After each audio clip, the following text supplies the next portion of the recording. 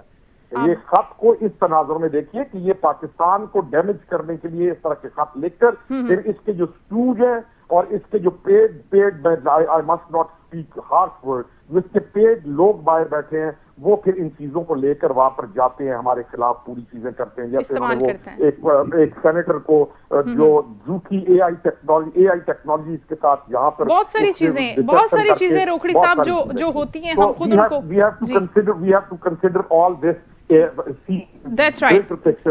سر اسلم غوری صاحب کی طرف جانا چاہوں گی۔ غوری صاحب، جس طرح سے گفتگو کر رہے تھے اظہر جاوید صاحب بھی کہ مولانا صاحب اس وقت بہت اچھا رول پلے کر سکتے ہیں میڈیشن کے لیے بھی، اب مولانا صاحب کو اپروچ بھی کر رہی ہے، خان صاحب بھی بات کرنا چاہتے ہیں، ہم نے یہ بھی سنا جسے میں نے پہلے بھی ذکر کیا، خط لکھ دیا اب خان صاحب نے جس کے اندر انہوں نے واضح کیا ہے کہ وہ ایک مرتبہ پھر اسٹیبلشمنٹ کو اپروچ کر رہے ہیں۔ اب جو مولانا صاحب ہے ان کا سٹینس تو بالکل کلیئر ہے کہ اداروں کو اپنی حدود کے اندر رہتے ہوئے اپنا رول پلے کرنا چاہیے اور سیاسی قیادت کو سیاست کرنی چاہیے، لیکن خان صاحب اس سٹینس کو، اس جملے کو، اس فریز کو حسب ضرورت استعمال کرتے ہیں۔ کبھی تو وہ کہتے ہیں کہ نہیں ادارے اپنے حدود میں رہیں، اور کبھی اداروں کو خود ہی دعوت دے رہے ہوتے ہیں۔ تو ایسی سچویشن میں جہاں پر کنفیوژن بہت زیادہ ہے، ٹرسٹ ڈیفیسٹ بہت زیادہ ہے، خود پولیٹیکل پارٹیز ٹرسٹ نہیں کر پا رہی خان صاحب کو، تو کیا مولانا صاحب بیٹھیں گے، کوئی رول پلے کریں گے آنے والے وقت میں؟ دیکھیے، پہلی بات تو یہ ہے کہ جو شخص فیصلے کرنے کا جس کے پاس اختیار ہے وہ جیل میں بیٹھا ہوا ہے، باہر جتنی اس کی ٹیم ہے اس نے بنائی تو ہے، میں نہیں سمجھتا ہوں کہ کسی پہ اعتماد کر رہے ہیں۔ دیکھیے 26 ترمیم میں ایک کلاس ہمارے ساتھ ڈسکس ہوئی، ایک چیز ہمارے ساتھ ڈسکس ہوئی، آخر تک اینڈ تک ہمارے ساتھ رہے۔ پھر انہوں نے کہا کہ ہم ذرا اپروول لے لیں، اس کے لیے ہمیں اجازت بھی لے دیں۔ پھر ہم نے حکومت سے ریکویسٹ کر کے ان کو ملاقات کی اجازت بھی لے کے دے دی، لیکن جب وہاں سے واپس آئے تو انہوں نے کہا جی تو وہ تو نہیں مان رہے، تو اب تو ہم ووٹ نہیں کریں گے۔ تو مولانا صاحب نے کہا بالکل آپ ووٹ نہ کریں، لیکن جو کچھ ہم نے کیا اس کی تو کم از کم سارا کیے کرائے پہ پانی تو نہ پھرے۔ بالکل۔ تو پھر انہوں نے جناب اس کو تسلیم کیا، لیکن اس کے بعد ان کے کچھ لوگوں نے پھر اس کے بارے میں الٹے سیدھے بیانات بھی دیے، پھر یہ اس وقت کورٹ میں بھی چلے گئے، حالانکہ اس میں آخر وقت تک ہمارے ساتھ تھے۔ کم از کم جو آخر وقت تک انہوں نے ہمارے ساتھ بیٹھ کے معاملات طے کیے تھے اس کو پھر اس کو آنر کرنا چاہیے تھا، لیکن مسئلہ وہی ہے کہ وہ پرابلم ان کا یہ ہے کہ یہ ان کے پاس کسی کے پاس وہ اتھارٹی نہیں ہے۔ ابھی بھی ہمارے پاس جتنے حضرات تشریف لاتے ہیں وہ یہی کہتے ہیں کہ ہمیں بانی چیئرمین نے بھیجا ہے، ہم ان کے حکم پر آپ کے پاس آئے ہیں، اور آتے ہیں وہ انہی کے حکم پر ہے، بات بھی کرتے ہیں انہی کے حکم پہ ہے۔ ہمارے بڑے محترم ہیں، میں سب کا احترام کرتا ہوں، بڑی عزت دیتا ہوں، اور میرے ساتھ بیٹھتے رہے ہمارے ساتھ، صرف میٹنگوں میں میں بیٹھا ہوں ان کے ساتھ۔ تو لیکن ہوتا یہی ہے کہ وہ بے اختیار نظر آتے ہیں ہمیں۔ تو جب تک اختیار ان لوگوں کو نہیں ملے گا یہ کسی طرف گاڑی نہیں چل سکتی، چاہے اب حکومت کے ساتھ بیٹھ جائیں، چاہے کسی اور کے ساتھ بیٹھ جائیں، اور اس وقت تک کسی منزل کی طرف بڑھ نہیں سکتے۔ ابھی بھی جو ہمارے پاس آخری میٹنگ ان کی ہوئی ہے تو اس میں بھی میں سمجھتا ہوں کہ وہ انہوں نے کہا ہے کہ گرینڈ الائنس کے بارے میں، لیکن ابھی تک وہ اس میں تو یہ ہمیں مطمئن نہیں کر سکے کہ اس کے TROs کیا ہوں گے، مقاصد کیا ہوں گے، کون کون شامل ہوگا، کون نہیں ہوگا۔ لیکن اسلم غوری صاحب، اگر TORs واضح بھی ہو جاتے ہیں، TORs طے کر لیے جاتے ہیں آپ کے ساتھ لیکن میرا اصل کوشچن یہ ہے کہ اگر یہ بن بھی جاتا ہے گرینڈ الائنس، چلے ہم مان لیتے ہیں مولانا صاحب اس سیاسی تحریک کا حصہ بھی بن جاتے ہیں، لیکن پھر بھی آپ کو لگتا نہیں ہے کہ بڑا شیڈی معاملہ رہے گا؟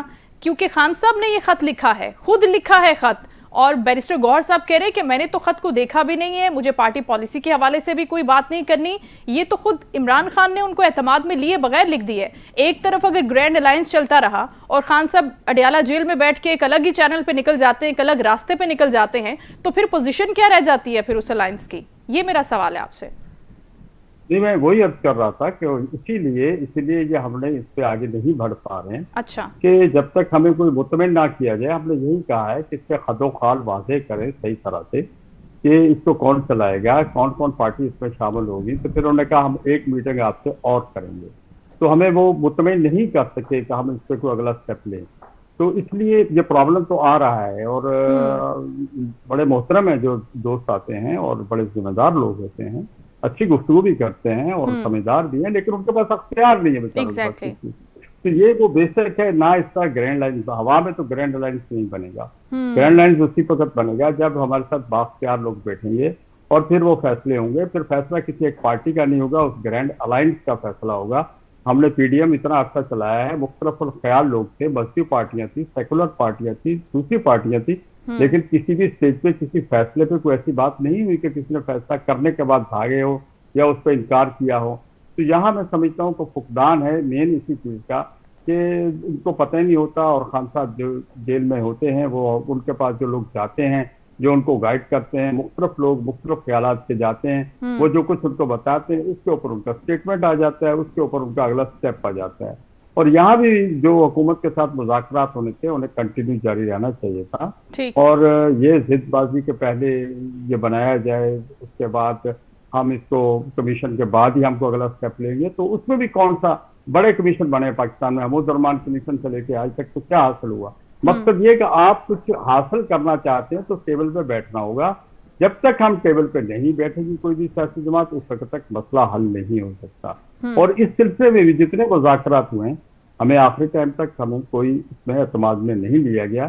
اور بلکہ میں تو یہ سمجھتا ہوں کہ جو ان کے ساتھ ان کے اتحاد میں الائنس ہے, شاید ان سے بھی محمود خان صاحب وغیرہ سے بھی شاید اعتماد میں نہیں لیا گیا. تو جب اس طرح سے سلسلہ چلے گا تو پھر اس طرح سے نہ اتحاد بنتے ہیں, نہ کٹے نہیں چلا جا سکتا ہے. ابھی میں تو سمجھ رہا تھا, میرے آپ کے اس پروگرام میں مجھے پتا چلا تھا کہ شوکت یوسف زئی صاحب تشریف لا رہے ہیں, تو انہوں نے کل ایک نجی چینل کو بات کرتے ہوئے بڑی بات کی ہے اور میرے موقف کی تائید کی. میں ان کا آن لائن شکریہ, آن ایئر شکریہ ادا کرنا چاہتا کہ انہوں نے کہا کہ کے پی کے میں 35 افراد کو میں جانتا ہوں جو وہاں پر حلف دے کے ایم اے بنے ہیں.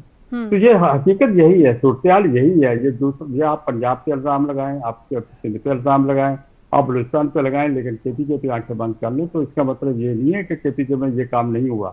اگر یہ جو کچھ ہوا ہے فارم 47 ہے, یہ کچھ بھی پورے ملک میں ہوا ہے. میں تو سمجھتا ہوں جو اسٹیٹ پہ میں جیتا ہوں اس پہ بھی ہوا ہوگا, تو میں اس طرف نہیں جاتا.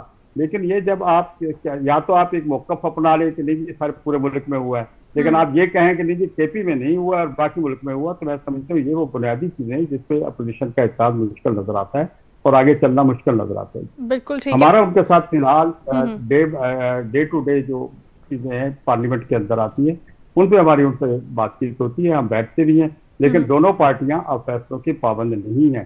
ہم اپنا فیصلہ خود کر سکتے ہیں, ہم اپنا کر سکتے ہیں, لیکن باہمی مشاورت تک ہم آپس میں ضرور بیٹھتے ہیں. بالکل ٹھیک ہے. اظہر جاوید صاحب, یہ جو اتحاد ہے, گرینڈ الائنس کی گفتگو جیسے اسلم غوری صاحب کی بھی آپ نے سنی کہ تھوڑا مشکل ہے, تھوڑے سے چیلنجز زیادہ ہیں. پہلے پاکستان تحریک انصاف مختلف چیزوں سے, مختلف راستوں سے امیدیں وابستہ کرتی رہی, مختلف چینلز کو ٹچ کرتی رہی, مختلف لوگوں کے ساتھ بات چیت ان کی چلتی رہی یا نہیں چلتی رہی, وہ بالکل ہی پھر ایک الگ ڈیبیٹ ہو جاتی ہے.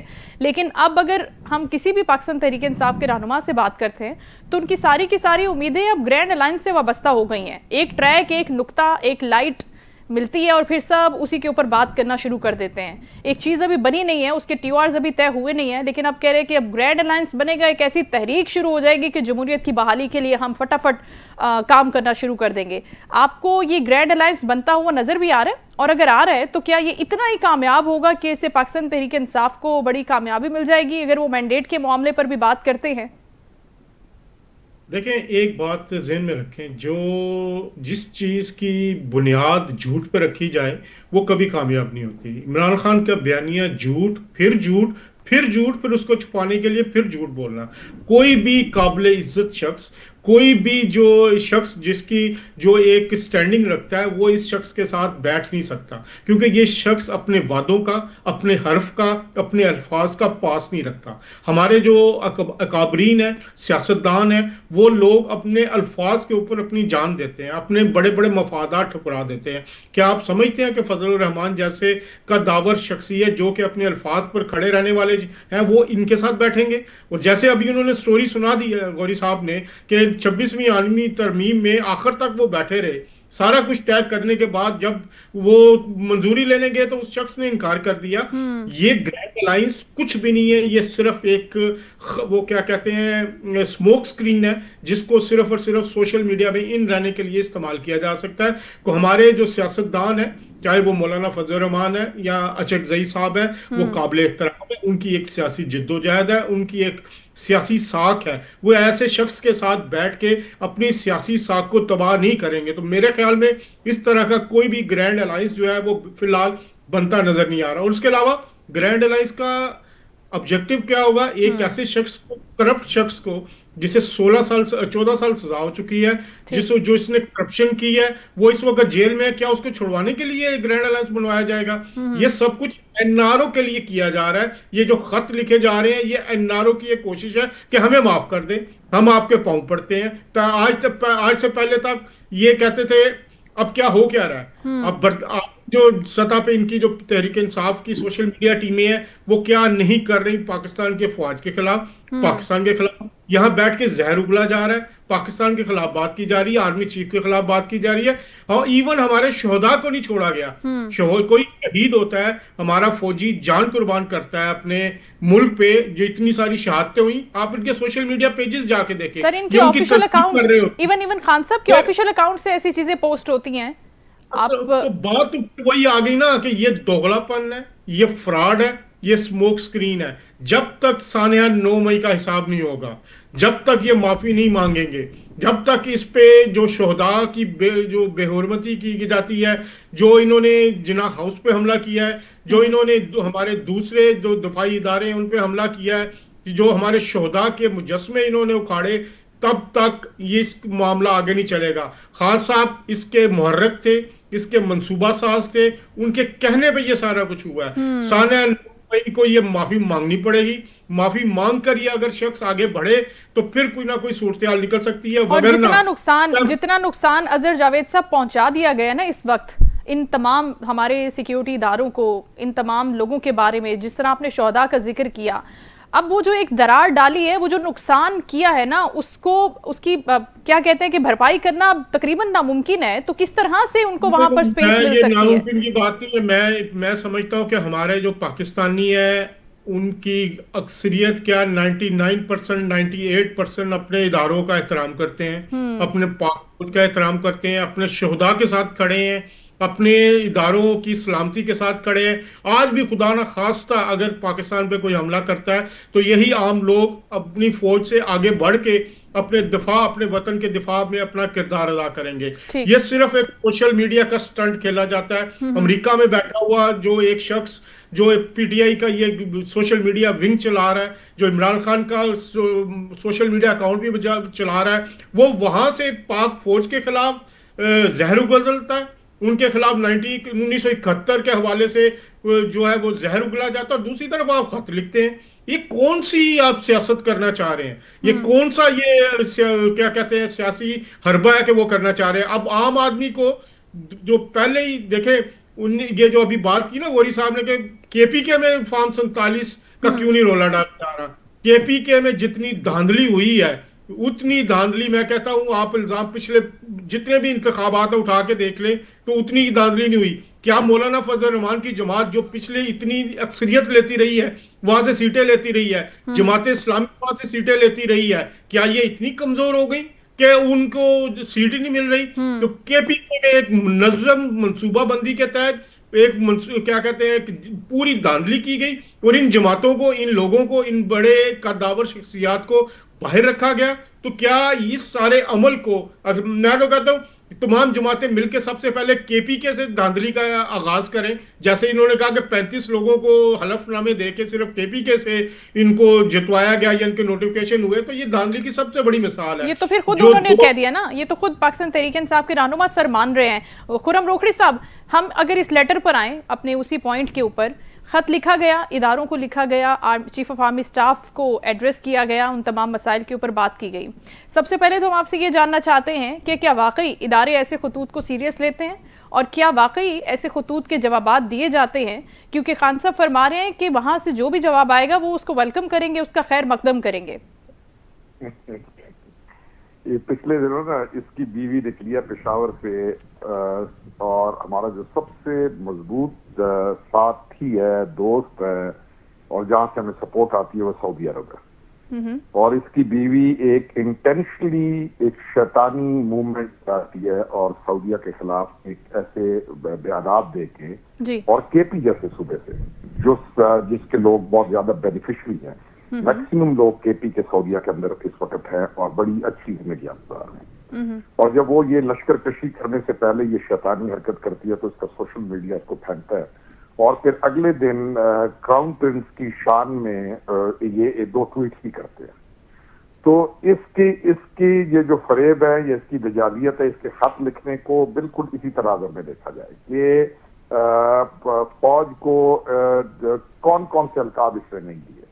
الیکشن کے بارے میں یہ کہتا ہے کہ فوج نے سارا کچھ کیا، فوج پاکستان کو پوری دنیا میں اس نے خراب کرنے کی کوشش کی، لوگوں کے سامنے اس نے پورا ایک اور میں نے نہیں بیٹھنا اور میں نے قبول نہیں کرنا، اور کیا ڈرامہ، کون سا وہ ڈرامہ ہے جو اس میں کریٹ نہیں کیا، اور پھر آ کے جی میں خط لکھ رہا ہوں اور میں بیٹھ رہا ہوں اور میں کر رہا ہوں۔ بیسیکلی ایک ٹرم استعمال ہوتی ہے، ایک لفظ استعمال ہوتا ہے کون آرٹسٹ، کون مین تو آپ نے بہت دیکھے ہوں گے، ایک کون آرٹسٹ ہوتا ہے جو ڈسپشن، جھوٹ اور اس کی بنیاد پر بہت چیزیں کریٹ کرتے ہیں، اور جو نارسسٹ ہوتے ہیں لائک ہم، اور جو میکاولی کی پالیٹکس کی اس کو آپ اسٹڈی کریں تو ان تمام چیزوں کا جب آپ کمبینیشن دیکھیں گی تو آپ کو اس شخص کی صورت میں نظر آئے گا شیطانیت، اور اس کی وجہ یہ ہے کہ انفارچونیٹلی ایک کرزمیٹک پرسنالٹی ہے، اور پراؤڈ کیا رہا ہے ساری عمر کہ بڑا خوبصورت ہے، اور یہ پلے بوائے تھا، ناٹ انڈرسٹینڈنگ کہ پلے بوائے کے مطلب کیا ہوتے ہیں، اور اسی روش کو لے کے آج تک۔ ٹھیک ہے، تھینک یو سو مچ خرم روکھڑی صاحب، وقت کی کمی ہے، اجازت دیجیے گا، شو کا وقت ختم ہوا ہے۔ بہت شکریہ خرم روکھڑی صاحب آپ کا، اسلم غوری صاحب آپ کا بھی بہت شکریہ، اظہر جاوید صاحب نے جوائن کیا تھا، آپ تینوں معزز مہمانوں کا بہت شکریہ۔ شو میں ہم خان صاحب کے اس خط کے حوالے سے جس کا جواب آنا نہیں ہے، کیونکہ ابھی تک یہی کہا جا رہا ہے کہ خط کہیں موصول ہی نہیں ہوا، تو یہ کیا ایک پبلسٹی سٹنٹ ہے، میڈیا میں زندہ رہنے کا ایک طریقہ ہے، یا خان صاحب کی ایک نئی چال ہے، ایک نیا یو ٹرن ہے جس میں وہ صرف اور صرف اپنے سوشل میڈیا کے ورکرز کو کچھ دینا چاہتے ہیں تاکہ وہ کچھ سوشل میڈیا پر ایک مرتبہ پھر طوفان بپا کر دیں اور پھر اسی طریقے کی زبان استعمال کی جائے جس سے منع کیا جا رہا ہے۔ لیکن یہ یاد رہے کہ اب پیکا قانون کی گرفت بڑی مضبوط ہو گئی ہے اور اس چیز کا خیال سب کو رکھنا پڑے گا۔ شو کا وقت ختم ہو، اپنا خیال رکھے گا، کل انشاءاللہ آپ سے دوبارہ ملاقات ہوگی، اللہ حافظ۔